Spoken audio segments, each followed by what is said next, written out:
আসসালামু আলাইকুম প্রিয় সরকারি চাকরি প্রার্থী ভাই বোনেরা, আজকে কোনো সার্কুলার নিয়ে আসেনি। আজকে আমি নিয়ে এসেছি আপনাদেরকে জন্য সমাজসেবা অধিদপ্তরের কতজন আবেদন করেছে, ঠিক আছে, এবং কোথায় কোথায় সিট পড়বে, মানে কোথায় পরীক্ষা হবে, এই বিষয়টা আলোচনা করবো আপনাদের সাথে। তো বন্ধুরা, প্রচুর পরিমাণে কিন্তু আবেদন জমা পড়েছে, তো এটা আমরা একটু পড়ব।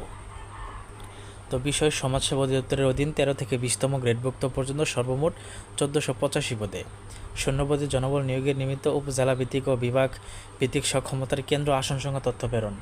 উপযুক্ত বিষয় পরিপ্রেক্ষিতে জানানো যাচ্ছে যে সমাজসেবা অধিদপ্তরের 13 থেকে 20তম গ্রেডভুক্ত 52 ক্যাটাগরির সর্বোচ্চ 1485টি শূন্যপদের জনবল নিয়োগের নিমিত্ত সংশোধিত নিয়োগ বিজ্ঞপ্তি প্রকাশিত হয়।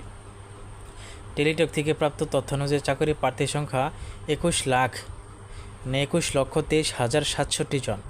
আপনি বুঝতে পারছেন কী লেভেলের, 21,23,67 জন। তো বন্ধুরা, এই মতামত সম্পর্কে একটু আমাকে অবশ্যই কমেন্টে মতামতটা আমরা জানিয়ে দেবেন। মানে কী পরিমাণ আবেদন জমা পড়েছে আপনি একটু চিন্তা করে দেখেন। মাত্র 1485, প্রায় 1500 পদের মতো, এর জন্য 21 লক্ষ বাইরে ভাই, কেমনে কী ভাই? আচ্ছা, 13/7/2026 তারিখে অনুষ্ঠিত বিভাগীয় নিয়োগ পদোন্নতি টাইম স্কেল সিলেকশন গ্রেড প্রদান কমিটির সবাই জেলাভিত্তিক এবং বিভাগভিত্তিক পরীক্ষা গ্রহণের সক্ষমতার তথ্য চেয়ে সকল বিভাগীয় পরিচালক বরাবর পত্র প্রেরণের সিদ্ধান্ত গৃহীত হয়। সে পরিপ্রেক্ষিতে জেলাভিত্তিক এবং বিভাগভিত্তিক পরীক্ষা গ্রহণের সক্ষমতার বিস্তারিত তথ্য প্রয়োজন। বর্ণিত অবস্থায় সমাজসেবা দপ্তরের 13 থেকে 20তম গ্রেডভুক্ত 52 ক্যাটাগরির সর্বমোট 1485টি শূন্যপদে জনবল নিয়োগের নিমিত্ত সর্বমোট 21,23,67 জন আবেদনকারীর পরীক্ষা গ্রহণের নিমিত্ত জেলাভিত্তিক এবং বিভাগভিত্তিক সক্ষমতার কেন্দ্র আসন সংখ্যা তথ্য জরুরি ভিত্তিতে প্রেরণের জন্য নির্দেশক্রমে অনুরোধ করা হলো। ঠিক আছে, মানে এটা আপনার সিট যে পড়বে এটা কিন্তু মানে সেটাই বলছে আর কি। তো পরীক্ষা কবে হবে অনেকে প্রশ্ন করতে পারেন।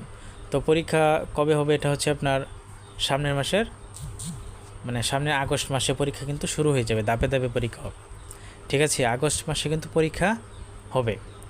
ঠিক আছে, তাই অবশ্যই আপনারা প্রস্তুতি নিতে থাকেন। আর আমার চ্যানেলে আপনারা সার্কুলার পাবেন সরকারি চাকরির, আর সামনে কিন্তু প্রচুর বড় বড় সার্কুলার আসছে, তাই অবশ্যই আমার চ্যানেলটা আপনারা সাবস্ক্রাইব করে সঙ্গে থাকবেন, এতে করে আপনাদের লাভ হবে, আশা করি ক্ষতি হবে না।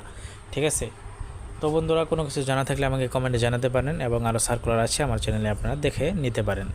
তো আমার চ্যানেলে আমি কিন্তু কোনো ভুয়া সার্কুলার প্রকাশ করি না। তো ধন্যবাদ সকলকে, আজকের ভিডিও পর্যন্তই। কোনো আপডেট পেলে আমি আপনাদেরকে জানিয়ে দেবো। ধন্যবাদ।